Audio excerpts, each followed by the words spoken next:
Alors, vous avez intitulé votre livre Le naufrage des civilisations. Pourquoi ce titre? D'un côté, parce qu'il y a un naufrage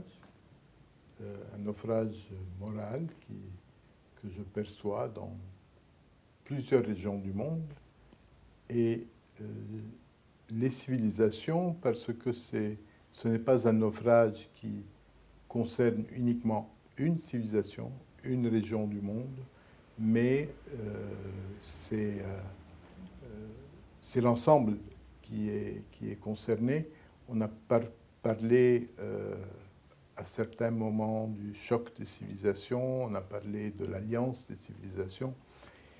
Et l'idée de ce livre, c'est de dire que nous sommes tous embarqués sur le même paquebot, mais que ce paquebot est en difficulté.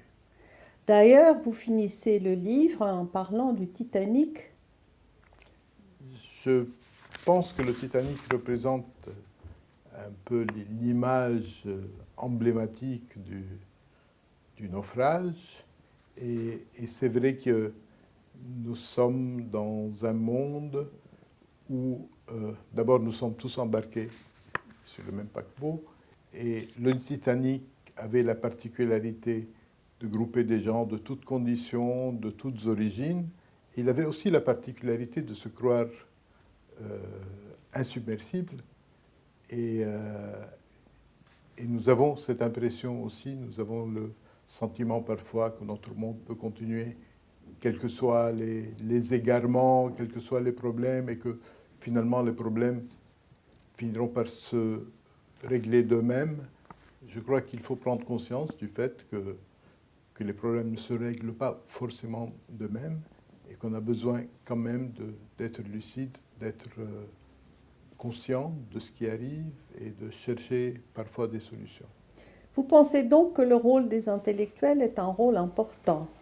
Je pense que le rôle des intellectuels aujourd'hui, c'est d'abord d'ouvrir les yeux, d'être lucide, de ne pas rassurer leurs contemporains à bon compte en disant ne vous en faites pas, tout finira par aller comme il faut.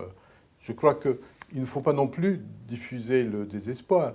Je crois que ça ne sert à rien de diffuser le désespoir et nous avons vraiment besoin d'ouvrir les yeux, de réfléchir, d'imaginer des solutions pour le monde.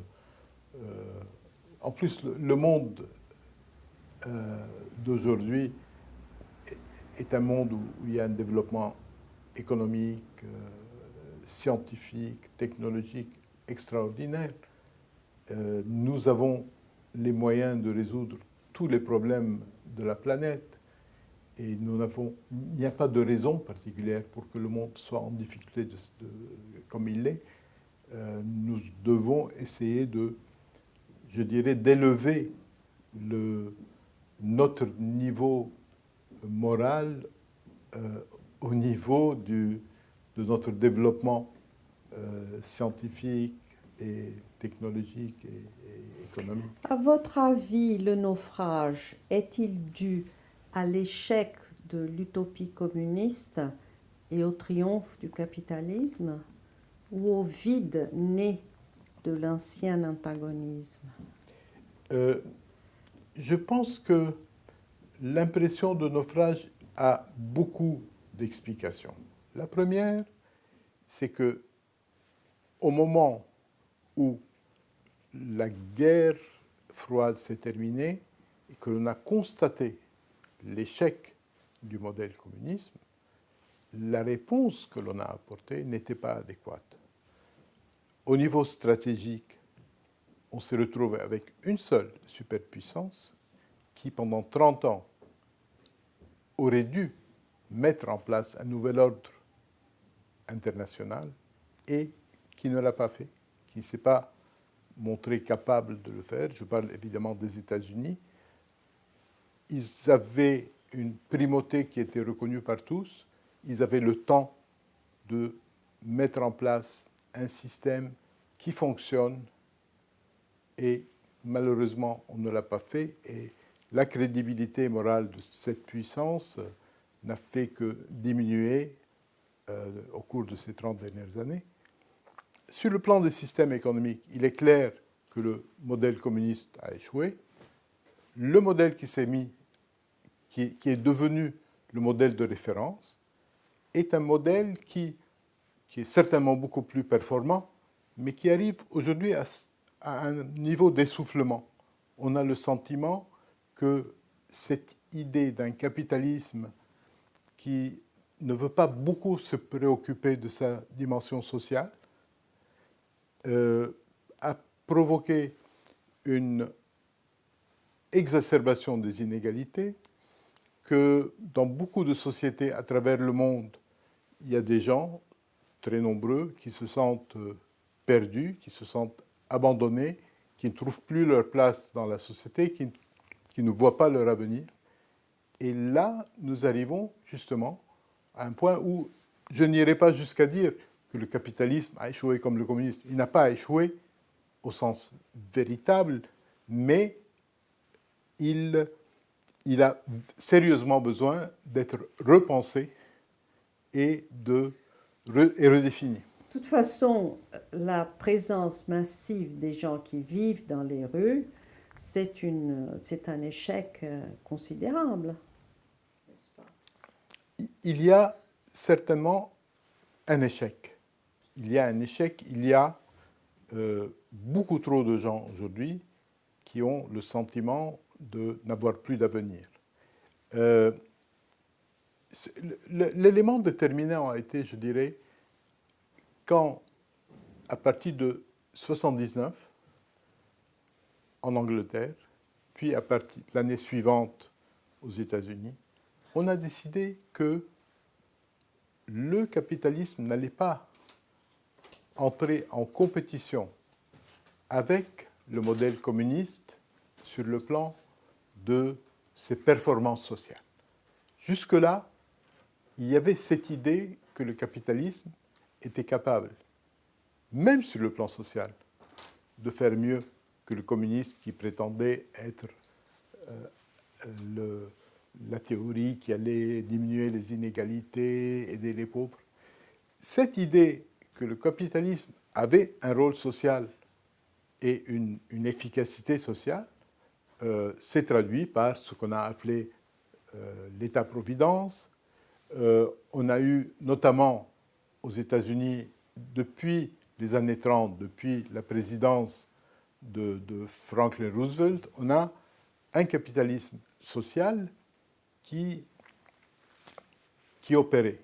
Et puis, à la fin des années 70 et au début des années 80, on a estimé qu'il ne fallait plus être en compétition avec le communisme sur le plan social, il fallait pratiquer une autre forme de capitalisme. On a légitimé les inégalités, l'idée qu'il fallait quand même, dans une société qui ait moins d'inégalités, c'est une idée qui apparaît aujourd'hui dépassée. En tout cas, on la présente comme une idée ringarde. Et dans beaucoup de sociétés à travers le monde, on voit se développer depuis une quarantaine d'années les inégalités qui ne cessent de s'amplifier. On nous parle régulièrement des 8 ou 15 ou 25 personnes à travers le monde dont la fortune équivaut à celle de la moitié la plus pauvre de l'humanité. C'est une dérive dangereuse. Et de plus en plus, on a le sentiment qu'elle n'est plus soutenable, que dans beaucoup de sociétés à travers le monde, on a besoin de prendre en compte beaucoup plus tous ces gens. Misère. Pas seulement la misère, même parce que ce ne sont pas seulement les plus pauvres, ce sont souvent les classes moyennes qui aspiraient à avoir un meilleur avenir et qui aujourd'hui se rendent compte qu'elles sont piégées dans leur situation et qu'elles ne progresseront pas. Même dans des pays qui ont une tradition égalitaire assez forte, comme la France. Vous dites dans votre livre que la désintégration des sociétés plurielles du Levant a causé une dégradation morale qui affecte toutes les sociétés humaines et qui déchaîne les barbaries. Pourriez-vous développer un peu cette idée? Je pense effectivement que ce qui est arrivé dans ma région natale, que j'appelle le Levant, a eu des effets assez négatifs dans le reste du monde. Je voudrais citer deux aspects qui me paraissent importants. Le premier, c'est que cette région du Levant est le berceau des trois grandes religions monothéistes. Et si on avait eu dans cette région un exemple de coexistence harmonieuse entre ces religions, à cause de l'importance symbolique de cette région, cela aurait eu des répercussions partout dans le monde. Et le fait d'avoir vu, au contraire, dans cette région du monde, des tensions, des violences, une détestation mutuelle, a créé dans le reste du monde plutôt des effets négatifs. Ça, c'est un élément. Un autre élément qui se situe sur un autre plan. J'en parle dans le livre, je l'appelle la dérive orwellienne. La dérive? Orwellienne, comme George Orwell. Ah, ok. Le fait que dans ma région natale se soient développées des tensions identitaires très importantes et souvent violentes, cela a produit dans toutes les sociétés, y compris en Occident, des tensions et a modifié les réalités politiques, intellectuelles dans ces sociétés. Oui, vous parlez beaucoup dans votre livre de la haine de soi. Et quel rapport y a-t-il entre la haine de l'autre et la haine de soi? Comment voyez-vous ça? C'est un phénomène qui est malheureusement assez fréquent, et moi je l'ai observé dans ma région natale. Il y a eu à un moment un basculement dans le monde arabe que je situe pour ma part en 1967, au moment de la guerre de 1967. Dans le monde arabe, on a eu le sentiment, à partir de cette date, qu'il n'y avait pas d'espoir, parce qu'on avait placé tellement d'espoir dans Nasser, qui était l'homme le plus populaire de la région, et le fait qu'il ait été vaincu, puis qu'il soit mort peu de temps après, a suscité une vague de désespoir qui avait un aspect très évident de haine de soi. On avait beaucoup de gens qui étaient tellement désespérés qu'ils avaient envie de détruire le monde et de se détruire eux-mêmes. Donc, les actes terroristes s'expliquent plutôt par des raisons historiques que par des raisons religieuses. Je ne sais pas si on peut séparer. Je pense que... Parce qu'il a fallu la crise de 1967 pour que ça commence à exploser. Un des effets de ce qui est arrivé en 1967, c'est que le nationalisme arabe, qui était essentiellement fondé sur l'appartenance linguistique, s'est complètement écroulé et a été remplacé par une autre forme de nationalisme qui était basée essentiellement sur la religion.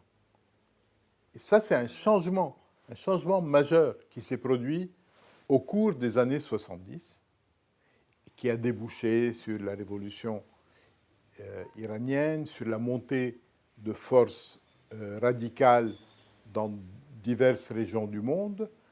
Et je pense que cet aspect des choses a joué un rôle essentiel. Vous dites que nous avons besoin d'un équivalent moral de l'internationalisme prolétarien, sans les monstruosités que celui-ci a entraînées. Est-ce que vous pouvez préciser cette perspective? Je crois que nous assistons depuis quelque temps à un recul de l'universalisme. Ce qui est assez paradoxal, parce qu'il me semble que la mondialisation a fait que les gens sont beaucoup plus semblables les uns aux autres, mais en même temps, ce rapprochement crée des tensions et crée le besoin chez les uns et les autres d'affirmer beaucoup plus leurs différences. Cette idée d'avoir un équivalent moral de l'internationalisme, je la prends à un philosophe américain, William James, qui, au début du XXe siècle, s'était posé une question. On parlait souvent de l'effet que pouvait avoir la guerre pour mobiliser les énergies, pour susciter un sentiment de dévouement chez les jeunes. Et William James avait dit, oui, peut-être que la guerre peut produire cela, mais elle produit aussi tellement de malheur, tellement de destruction. Il faudrait non pas une bonne guerre, comme on dit quelquefois, il faudrait un équivalent moral de la guerre. Et là, je reprends un peu cette idée à propos de tout le mouvement internationaliste qui avait été porté par le communisme, pour dire que nous n'avons pas besoin, certainement pas besoin, de nouvelles formes de communisme avec son Staline, son Mao Tse-tung, son Pol Pot et tout cela. Ce dont nous avons besoin, c'est d'un équivalent moral de l'internationalisme prolétarien, c'est-à-dire un mouvement qui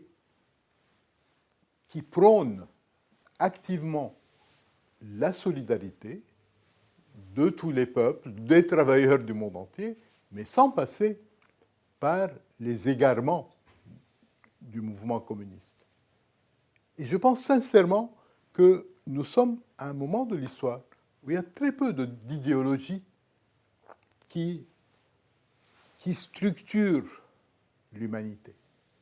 Peut-être que nous avons souffert des conflits idéologiques pendant une partie du XXe siècle. Mais aujourd'hui, nous souffrons de l'inverse, de l'absence d'idéologie et de la prévalence soit de l'égoïsme sacré de tout le monde, soit des affirmations identitaires. Vous savez, dans toutes les sociétés, nous faisons face aujourd'hui à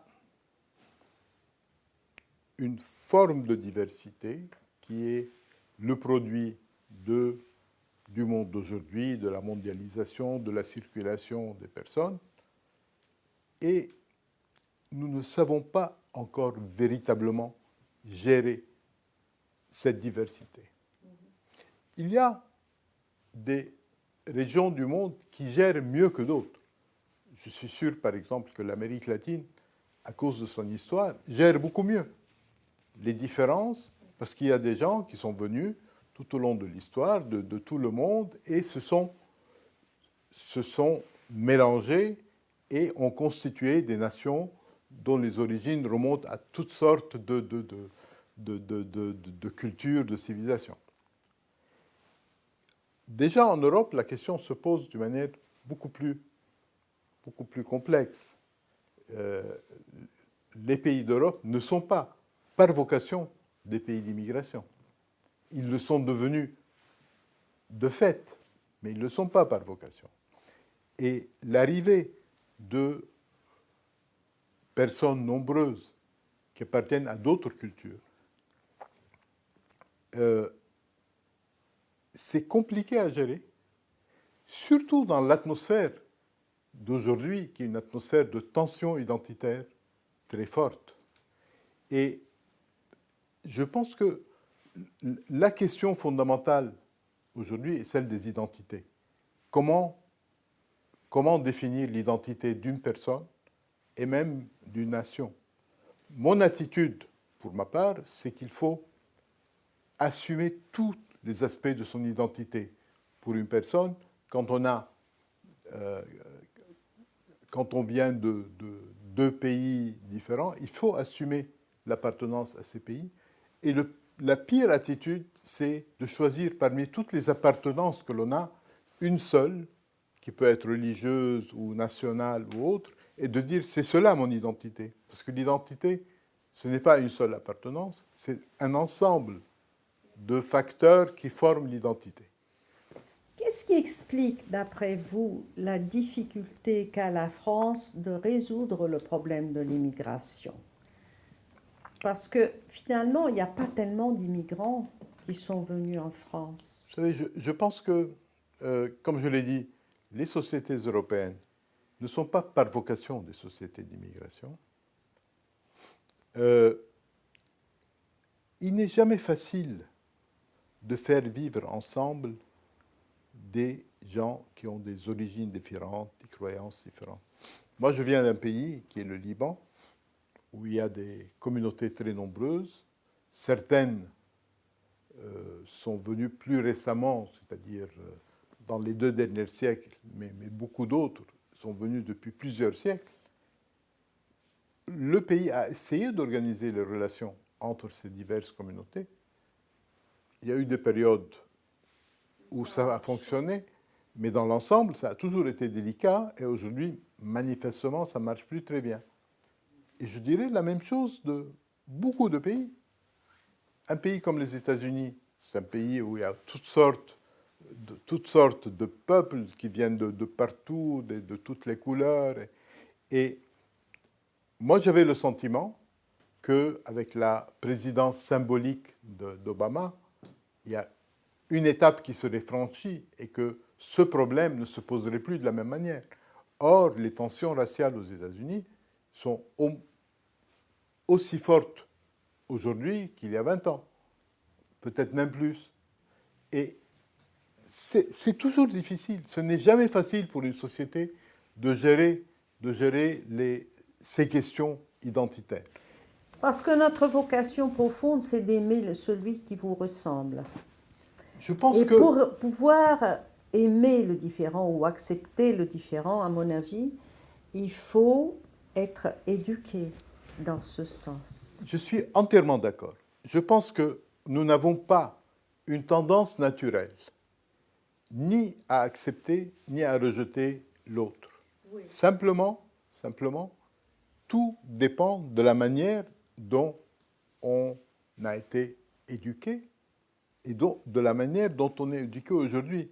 C'est-à-dire, l'idée de vivre ensemble est une idée qui n'est jamais simple et qui exige une véritable culture de la vie commune, une véritable culture de la paix. Nous devons apprendre c'est-à-dire, ça demande une nouvelle éducation, en fait. Et ça ne se fait pas. Hein? Ça ne se fait pas. C'est-à-dire, on dit il faudrait que, mais en réalité, je ne connais aucun pays aujourd'hui, ou en tout cas très peu de pays, et certainement pas mon pays adoptif, la France. Je n'ai pas le sentiment que cette question est considérée comme prioritaire et qu'on cherche réellement des solutions. On en parle, mais est-ce qu'on cherche véritablement des solutions originales, efficaces? Je n'ai pas l'impression. Il y a une chose quand même que j'aimerais vous dire, c'est que vous dites qu'il n'y a aucun pays où les différentes religions, juifs, chrétiens, musulmans, peuvent avoir une convivialité aujourd'hui. Mais dans mon pays, ça n'existe pas. C'est-à-dire qu'au Brésil, cette impossibilité de la convivialité entre des gens de différentes religions, de différentes origines, n'existe pas. Les inégalités sont d'origine sociale. Peut-être que je me suis mal exprimé quand je dis dans aucun pays. Je pense qu'il y a une grande différence d'un pays à l'autre. Donc, ce que je voulais dire, c'est que la question de l'immigration, telle qu'elle se pose aujourd'hui en Europe, ou la question de la coexistence de communautés dans un même pays, n'est pas une question qui a été résolue une fois pour toutes dans tel ou tel pays. En tout cas, ni dans mon pays d'origine, ni dans mon pays d'adoption. Vous avez raison de souligner qu'au Brésil et dans plusieurs autres pays d'Amérique latine, les choses se posent différemment. Comme je l'ai un peu dit, je pense qu'il y a des pays qui ont accepté depuis très longtemps que leur vocation était d'être des pays d'accueil, où il y a eu de métissage. progressivement des gens qui sont venus d'un peu partout. Il y a des tensions qui existent, c'est inévitable qu'il y ait des tensions, mais elles sont certainement beaucoup moindres Parce qu'ailleurs. que le métissage fait partie de la formation sociale de ces pays-là. Sans doute, Il y a mais même un grand sociologue brésilien qui s'appelle Gilberto Freire, je ne sais pas si vous l'avez lu, mais qui a fondé sa sociologie sur les rapports sexuels entre les différentes races. vous savez, je n'ai pas beaucoup parlé de cette question dans ce livre en particulier, qui est le naufrage de civilisation, parce que mon propos était différent. Mais j'en ai parlé dans mon livre précédent, qui s'appelait Le dérèglement du monde, et celui d'avant encore, parce que j'ai fait 3 essais qui se suivent un peu, qui s'appelaient Les identités meurtrières, où je prends spécifiquement le cas du Brésil en disant, là, il y a quelque chose de différent. Et il y a même des amis brésiliens qui, à l'époque, m'ont demandé de venir et d'en parler un peu en public. C'est vrai que c'est autre chose. C'est vrai, par exemple, que les gens qui, au Proche-Orient, se combattent en permanence, quand ils se retrouvent au Brésil, ils ont une autre attitude les uns avec les autres. Ça, c'est certainement une source d'espoir. Et je pense qu'il y a des pays qui, de par leur formation, ont su et pu gérer ces origines différentes. C'est beaucoup plus vrai des pays du Nouveau Monde que des pays de l'Europe et du Proche-Orient qui ne sont pas, a priori, encore une fois, par vocation des terres d'accueil, et où il y a des tensions séculaires entre des communautés déjà formées ou des nations déjà formées et qui ne se conçoivent pas comme des nations en formation. Voilà. Et il n'y a pas nous et ceux qui viennent. Il y a dans les pays du Nouveau Monde, on accepte l'idée que tout le monde vienne d'ailleurs. Ce n'est pas le cas dans des pays ni d'Europe ni du Proche-Orient. Qu'est-ce que les membres de la diaspora peuvent faire pour le Liban? Qu'est-ce qu'on peut apporter? Est-ce qu'on peut apporter quelque chose?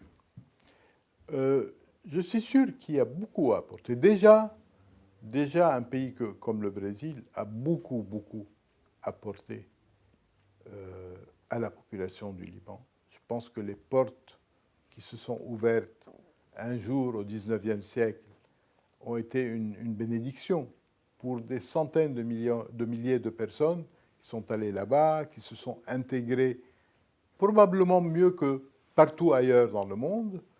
Et je pense que c'est déjà un grand apport. Ce que la diaspora peut apporter au pays, c'est une grande ouverture d'esprit. Un des drames du Liban, c'est qu'il est enfermé dans sa région, enfermé dans les problèmes de sa région, dont il n'arrive pas à se dépêtrer. Et je pense que